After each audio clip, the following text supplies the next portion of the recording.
With great excitement, I introduce you to Northwood University, a truly exceptional institution in American higher education.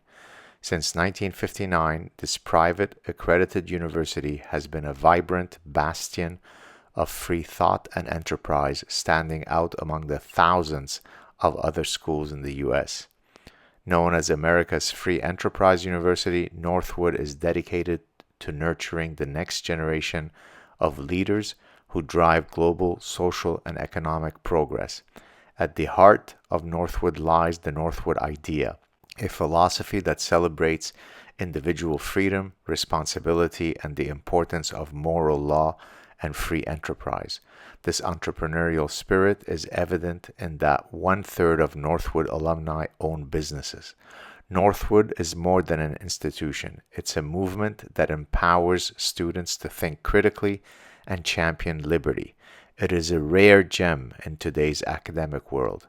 If you're passionate about supporting a university that values intellectual growth and free enterprise, or to learn more about its academic programs, visit northwood.edu. Hi, everybody. This is Saad for the Saad Truth. Today, I have with me Balázs Orbán, who is the political director of Prime Minister Viktor Orbán in Hungary. I will read his bio in a second, but first, let me say hello. How are you doing, Balázs? Hello, Gad. How are you? Very good, very good. Let me just read your, I won't read your long bio, but you are a lawyer, political scientist, and member of parliament. You are also, as I said, in the political director of the Prime Minister. You are on the board of Matthias Corvinus Collegium. I like to simply say it MCC, much easier to remember, where you were kind enough to invite me a couple of years ago because there was the release of the translated version of The Parasitic Mind in Hungarian. Last year, we met together with Jordan Peterson because we were both speaking at the Budapest Demography Summit in September. So I've had a few times to visit Hungary. I've fallen in love with the place. Anything else you'd like to add to your bio before we drill down some questions? I'm happy to hear that you were one of the most favorite fellows here at the MCC. Oh, my goodness. Students loved you very much. And I have your book here. Well, given that you're kind enough to show my book, this is your book. Let me read it. You were kind enough to actually offer it to me when I visited Hungary, The Hungarian Way of Strategy, which I'd like to talk about. What is the unique Hungarian way to strategy? But you have another book that I also want to mention. Do you pronounce it? Is it Huszár? Is that how you pronounce it? Yes. The Huszár Cut, the Hungarian strategy for connectivity. I was telling your colleague, I had to look up what that term meant. It's a cavalry move in the military. So maybe we could start there. Both books are offering the premise that there is a unique Hungarian way of doing things, whether it be connectivity or strategy. Maybe we could start there and we'll take it from there. Yes, indeed. So in reality, we are a landlocked country, not a big one, and 1,000 years old country, and in the middle of Europe. But sometimes we do feel that we are a kind of an island, culturally and from a civilizational point of view, island of difference. If I may say, we are surrounded by a liberal ocean. You know, everywhere else, in all our neighborhoods, they are pushing forward liberal, progressive ideologies and policies, and we do things really in a different way. And we are very proud of it and hope it's going to be sustainable, much more sustainable than the progressive way of doing, and not just sustainable, but also successful. Do you think that, because I was going to say that maybe because of the Hungarian history, certainly in the recent past, having been exposed to other types of parasitic ideas like communism and so on, that there's maybe a natural built-in inoculation against some of these ideas. Could that be one of the main reasons why your trajectory is different from, say, Western Europe, that may not have experienced the full brunt of some of these bad ideas? Yes, and I think it also comes from more ancient period of times, because the Hungarian tribes who used to be eastern tribes, they came to Europe and they came to the current territory of Hungary more than 1,100 years ago, they brought their unique language, their unique purpose of surviving and managing their life on their own. We are all surrounded by German and Slavic and other type of and Muslim populations, civilizations. So we don't have any relatives. We are not related to anybody else. So I think in the Hungarian mindset, it's like a very old way of thinking is about that. You know, there is such a thing that Hungarian language, there is such a thing that Hungarian way of life, and it makes sense to fight for the preservation of it. And there are some other forces, big forces, and they want to occupy us. They want to convince us to do things in a different way, and we don't want to follow their intentions. And I think that was this kind of ancient reaction what we experienced during communist period of time, and what we experience now if, you know, Brussels tries to dictate us some policies. Yeah, certainly the open door policies that you've steadfastly been against. Is your feeling that, so because of course, as you probably know, Canada is probably on the opposite spectrum of that Definitely. Policy. Yeah. And frankly, it's been about 20 plus years that I've been warning about some of the, you know, maybe irreversible changes that are happening in Canada because of the open door policy. Is your sense that most Hungarians are fully in line with your view precisely because you're so afraid to ever lose your distinct language? I mean, by definition, it is distinct in that there's only, I think, 3 languages that are completely orphaned in the tree of languages. I think it's Finnish, Hungarian. Is it Estonian or Slovenian? What's the third one? Do you remember? No, I don't remember, but it's not Slovenian. So maybe it's Estonian. And so because of this unique character, my sense would be that most people are probably in line with your rather strict, more closed door policy when it comes to immigration, correct? Well, yes, it's true. It's an interesting story because it's not a party political issue at all. So it's not the case that, you know, voters of the Fidesz party, they are, so let's call them anti-migration, and the voter of the opposition liberal parties, they are pro-migration. So in reality, there is a national unity behind the government's migration policies. 80-90% of the society is supporting the government in this regard. And I don't want to disappear in the history, but like this is also comes from historical experiences. We once were occupied by the Ottomans for like 150 years, and how we are here now in Budapest, and Buda Castle was occupied by the Turkish or Ottoman tribes through a trick that first they came as peaceful visitors, but then they changed their clothes and we realized that they have arms and they occupy the castle. So it's like, if we see this from a civilizational point of view, that you should be able to protect your own borders, to secure your own borders. And this is the starting point for having a respectful and peaceful and normalized relationship with the foreigners.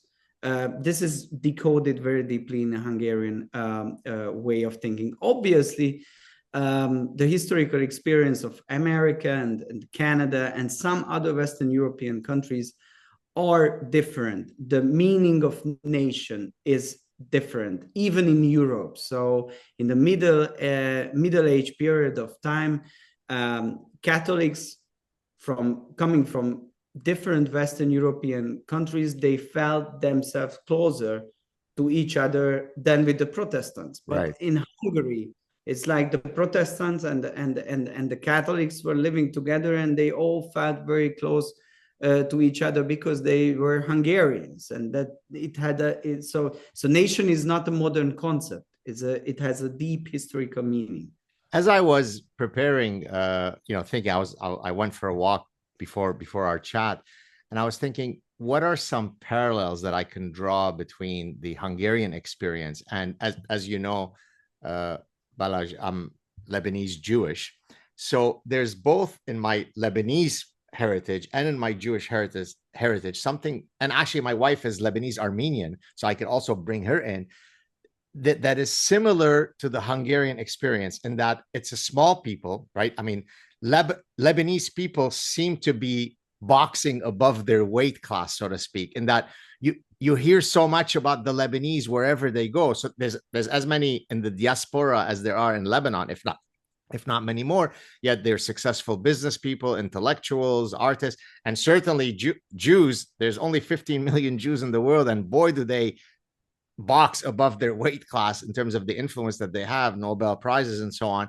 Armenians also have historically been a minority. The Lebanese Armenians are a small minority, and yet they've also. So I wonder if there is a strong parallel here in that once you have a people that are dominated by a much greater majority, you always turn in a bit insular and inward because you have to protect that heritage. Do you see those parallels? Yes, I do see those parallels, and I think it's very important because like we have to put an enormous amount of intellectual energy to understand the Western civilization, and because it's crucial for understanding the future and working on preserving the peace. And we have to understand that although we are many Westerners are part of the same civilization, our backgrounds are completely different. So our habits, our way of thinking about politics, about how we think about our values, it's completely different. And if we don't understand this, that we will be stuck into a serious type of confrontation.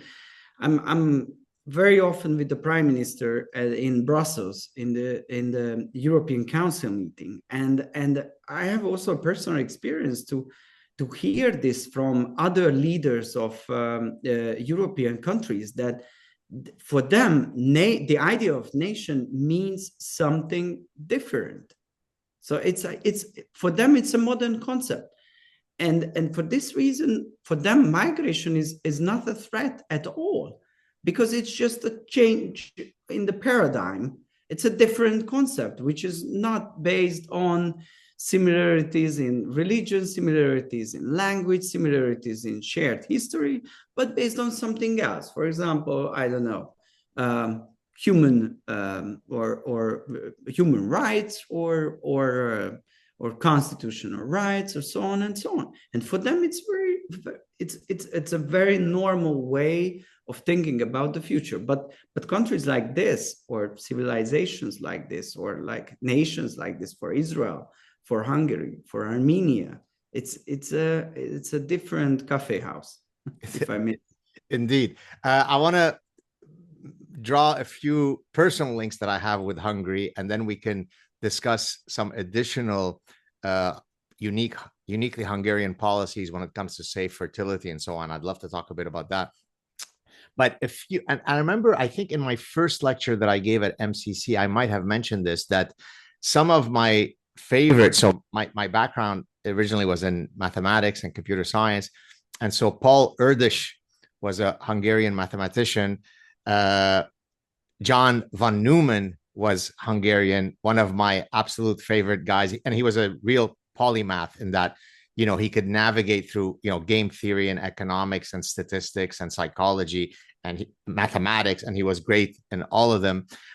The professor that I had for the most number of courses throughout my entire university education was in my undergraduate mathematics degree. It was Professor Mackay, who was originally Hungarian. One of my good friends now was my former MBA student. His name is Balázs Budai. He's a physician by training. Some of my favorite dogs are from Hungary. Not Belgian Shepherds are number one. Sorry, apologies. Nothing compares with Belgian. But you got, if I get the pronunciation wrong, you'll correct me. There's the Kuvac, which I love. There is the Puli. How do you say it? Kuvas. There is the Puli and there's the Komondor. I absolutely, when I first went to Hungary, I was walking around Budapest, I was thinking that I'm going to be seeing Komondors walking everywhere. And for those of you who don't know what a Komondor is, it's an unbelievable looking dog, and yet I didn't see one.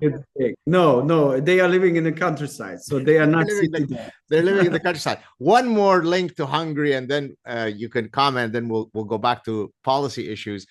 Of course, I'm a huge soccer fan. I used to be a competitive soccer player myself. Now, this is before my time, but I am a historian of soccer, so to speak. And of course, the early 1950s soccer team with Puskás and the rest of them was an unbelievable team. Can we ever hope that Hungary can return to such a glory, or was that a one shot and never to be returned? What was your position, Gad? Oh, I played actually attacking midfielder. So I played the number 10 position, although I didn't wear number 10. And I actually discussed this, Balázs, in the first chapter of The Parasitic Mind, where I say that my love of freedom doesn't just apply to, freedom of inquiry and freedom of speech. I played that position because it's the guy who goes around trying to exploit spaces, play freely, right? You just roam around. And whenever I had a coach who would tell me, today you're playing a bit on the left side of midfield and you have to do this and that, it's as if you decapitated me, because you're putting constraints on my ability to create. So take it away. I got your point. So you are not a left winger. I'm not a left winger. I'm a playmaker. If we're going to compare, if I dare compare myself to someone who is a great player, it'd probably be De Bruyne, right? He just kind of floats around, very skillful. So yeah. Did you play soccer, by the way? Yeah. I'm still playing. I'm trying to be the Hungarian Inzaghi, but so you're a forward, you're a striker. Yeah, I'm a forward, I'm a striker. What? Yeah. And you're I mean, forgive me for asking, but you must be well into your 30s now. Yes. Yeah. I'm 38. So I'm 38, and yet you still have the courage to go out there, because I've tried to play. The skills are all there, right? The touch, the silky touch.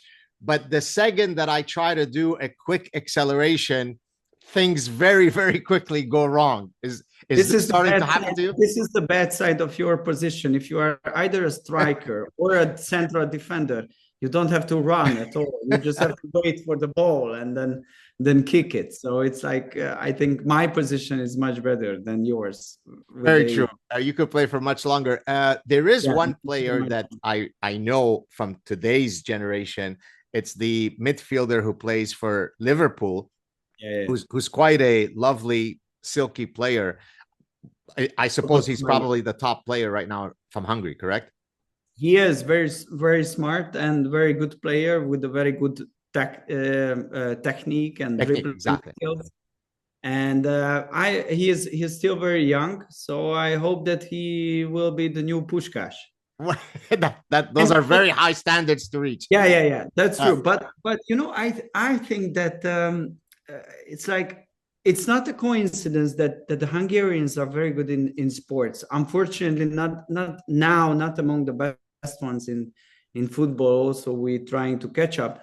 But in the Olympic Games, the number of medals compared to the population, we are among the top nations. And the same with the Nobel Prize winners. Just last year, we had 2 new Nobel Prize winners, which is amazing. Not just one for a small country, but 2 in 2 different categories.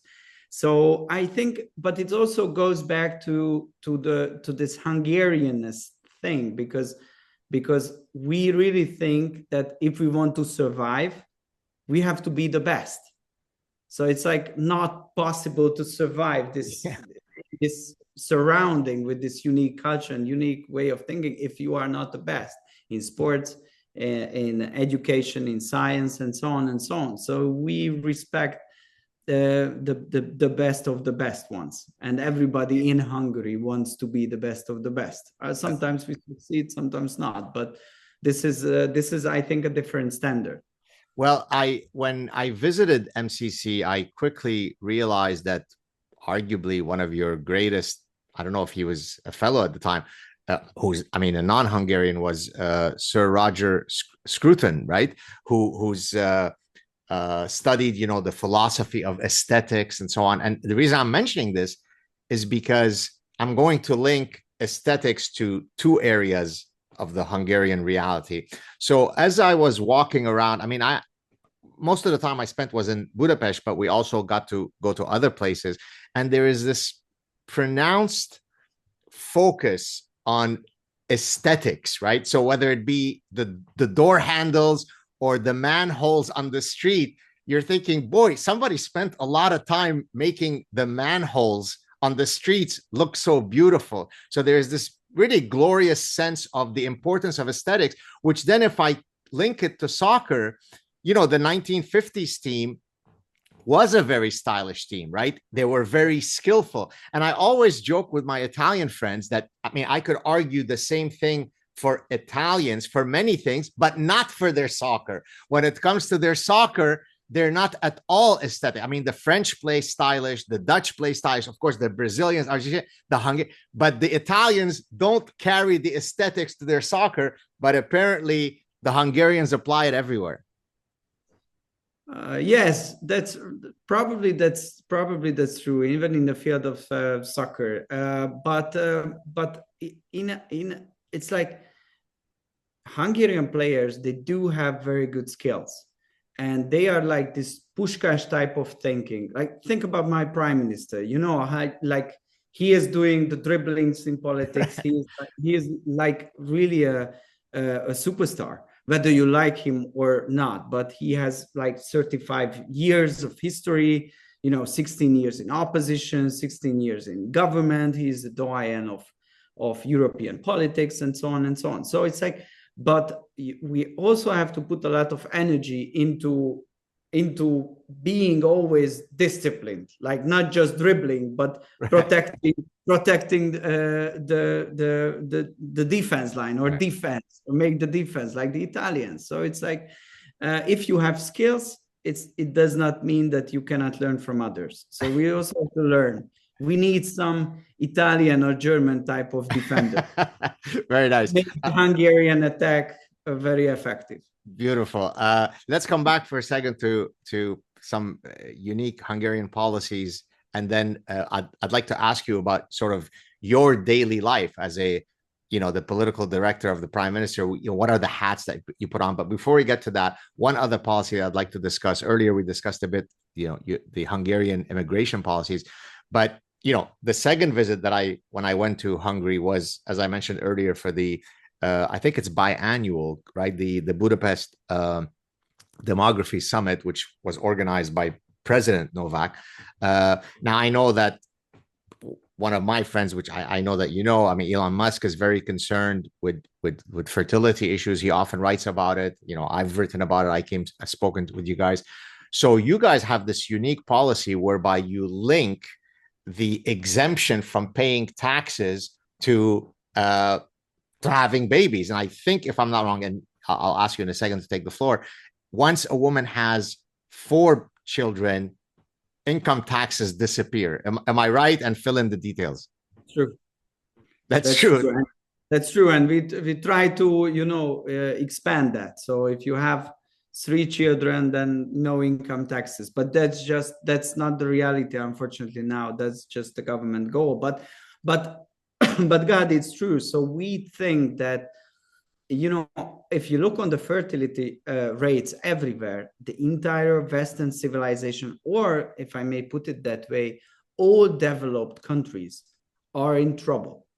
And I think demography is important. It's a kind of sign of strength. So it's like, and migration, that kind of migration, what our countries experiences now, it's not a sign of strength as it used to be in the case of Canada or United States, but it's a sign of weakness.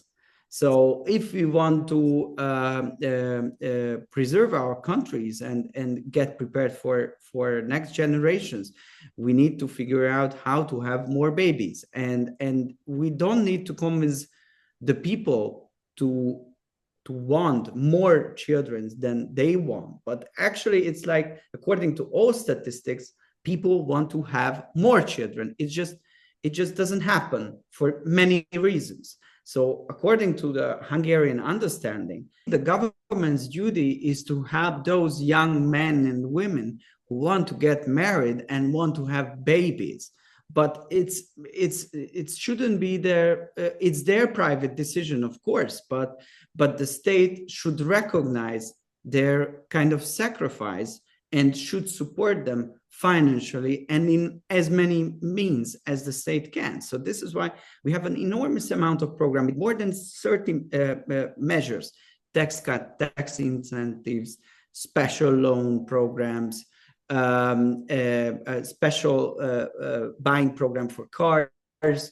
Everybody can decide whether they want to, whether the mother want to stay at home for like 3 years, or she can go back to work immediately. It's entirely up to them. There is a kindergarten program. You can stay at home, you can go back. So it's like a real family-friendly environment where everything is up to you, everything is your decision.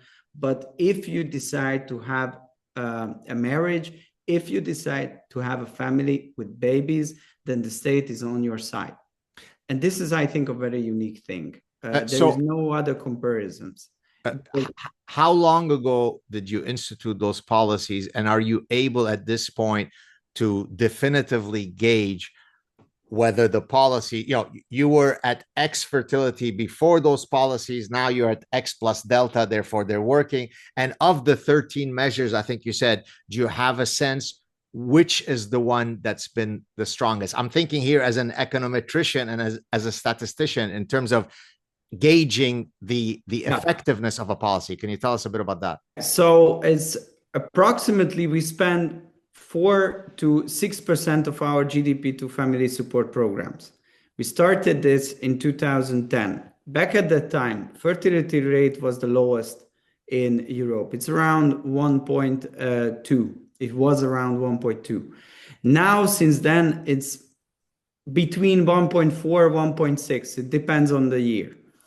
And so it means in a Hungarian standards that since then we have 200,000 more babies who would never be born without this family support program. 200,000, that's the second largest Hungarian city. So it's compared to the Hungarian standards, it's quite a significant number.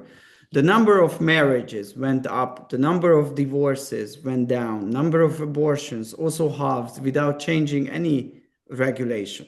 So I think there are some positive signs. In general, what we try to monitor always is that, if you have babies, the average level of income for you as a family, it goes immediately down. So it decreases because you have a bigger family and no one is earning money. So what we're trying to work, we are not at that level, but what we want to achieve as a goal, this is our hope that in just a couple of years' time, we will be able to reach that if you have children, this level of income will not decrease. So it will be comparable, and you will even have better financial situation than those couples who don't have children. So it's like, this is what we have to achieve. This would be the game changer position, that you can say that although I have children, I'm better off than without children. Because in reality, this is now the opposite in every single country. If you have children, it's a burden. It's a financial burden for you. So the state should be able, through different measures, to counterbalance this. We are not at that level now, but this is what we every year trying to monitor very closely whether we are closer to that goal or the distance is getting bigger and bigger. Obviously, now Europe, we are in a serious situation because of the war. There is inflation, energy prices are skyrocketing, so the middle class is suffering in every country. So we have to mobilize a lot of financial resources to keep that level for families, that we can say that the price of the war and of the bad economic decisions of Brussels is not paid by the Hungarian families. So it's a constant fight. Have other countries emulated the Hungarian model when it comes to this fertility issue? Well, those governments in Europe who are coming into power, like the Italian conservative government, the Polish government before they were defeated by the liberals, or some French politicians, they keep talking about the same things, mainly tax incentives for families. But there is no such policy elsewhere, no such complex family policy measure system than in Hungary. Now, one more policy question, and then we'll talk about sort of your personal day-to-day, and then we'll wrap it up because I know you have a hard stop. Another policy that I remember reading about, especially from my perspective as the author of The Parasitic Mind, is that the government has, I don't know if it was withdrawn its funding to certain disciplines that would typically be some of the disciplines that are most likely to be the promulgators of these parasitic ideas.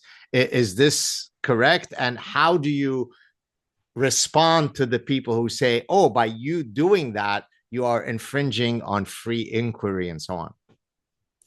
Well, yes, this is true, and we actually organized a national referendum on LGBTQ, so gender ideology, and we asked the people. I think we are the only country on earth who did that, and with an overwhelming majority, like it's really a non-party political issue. So even those who are not supporting the government in other issues, they voted against gender ideology in schools and kindergartens and restrictions for protecting our children. So it's I know it's controversial, but this is what the Hungarian people want, and actually the fight is still going on because this woke ideology is coming to Hungary from media platforms, Netflix, Disney, and so on. So it's affecting our children as well. So we have to every year introduce new and new measures to protect our children. I think it's not an anti-freedom statement at all, because our position is clear. If you are an adult person, you can do whatever you want. It's about the children. So the children shouldn't use for ideological purposes, full stop, without the consent of the parents. So it's like the state shouldn't do this, and full stop. And then if they are adult, they can do whatever they want. So I think this is the only way how you can protect your children. And the situation is very, very hard, very complicated. The online world is causing a lot of harm on the children. So even how to use the mobile phone and the telecommunication technology in the classrooms. This was the latest debate in Hungary, and we banned the usage of mobile phones for students in the classroom, because that's the only way how you can preserve the quality or increase the quality of education. Well, I think we're seeing that in a growing number of schools. As you probably know, Jonathan Haidt, the social psychologist, wrote a book, right? The Anxious Generation, where his whole raison d'être is to try to do exactly that. I read this book, and I try to give an advice to the Hungarian politicians as well to follow his ideas. Right, beautiful. Based on that book. So, okay, last set of questions, and I'll let you go. What's your day-to-day life like? So, for example, for me, before I turn the floor to you, speaking about freedom earlier, whether it be freedom of inquiry, freedom of speech, or freedom on a soccer field. I'm someone who really loves to vagabond, right? So now I go off to the library, I work for 3 hours on my book, then I'm going to get to speak to this lovely Hungarian guy, then I'm going to go for a run, then, right? And once you put too many restrictions on me, I call it, in my latest book on happiness, I call it scheduling asphyxia. You are suffocating me. Now, as a political director, I'm presuming that you suffer from scheduling asphyxia because you have meeting after meeting after meeting. So walk us through a day of the world of Balázs Orbán. Actually, I should live the life of God side way. So it's like you should have been a professor. I should change the lifestyle immediately. No, so I'm responsible for a talent management institution, MCC, what you were mentioning, and some other educational institutions. So there is a duty how to do the management work. But in politics, this is why my position is called the political director, because I don't. It's not my duty to get involved in any branches of government. So I'm not responsible for energy policy or for I don't know, educational policy in details. There are some government members who are responsible for that. My job is to try to help the prime minister to understand the word, and I'm having a think tank inside the government which wants to analyze what's going on, bring in new ideas, and monitor what's going on in the intellectual life. So it's actually my job is to watch very closely Saad's way of life, and monitor him and his fellow people and what they think and what they read and what they tell us about the world. Very good. Well, my next book, in case you are watching me, is one that hopefully you will invite me to. It's maybe not a nice thing to solicit an invitation, but that it's only a measure of how much I love Hungary. I already invited you. It's already happened. Ah, okay, very nice. So, Suicidal Empathy, the next book, is exactly in line with. I mean, if you like, it's part 2 of the parasitic mind, right? Because if the parasitic mind is about how bad ideas can parasitize our cognitive system, suicidal empathy is how it can parasitize our emotional system, right? Because we become overly empathetic in ways and toward people that don't necessarily reciprocate that empathy. So I look forward to hopefully. Very interesting topic. Oh, thank you so much. Look forward to have you in Hungary. I can't wait. Balázs, it's such a pleasure having you. Stay on the line just so we could say goodbye officially offline. You're welcome to come back anytime. If Prime Minister Orbán ever wants to come on the show, I know he's very busy. He's more than welcome. Thank you so much, and I'll talk to you soon. Thank you. Appreciate it. Bye-bye. Cheers.